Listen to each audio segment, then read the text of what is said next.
Ito na yung ating kamote crops plantation mga ka-dreamers na napagtagumpayan ng damuhan.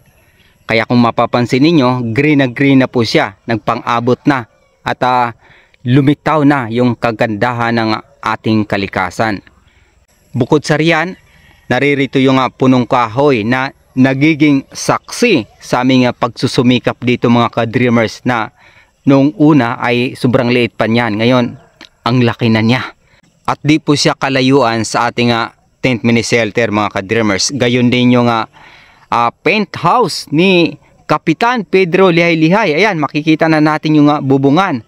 Shoutout po kay Kapitan Pedro Lihay-Lihay dito sa Barangay Balacan, Salug, Zamboanga del Norte.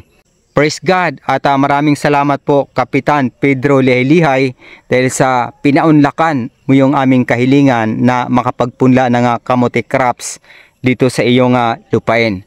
God bless po Kapitan Pedro Lihay-Lihay. Yan. Thank you.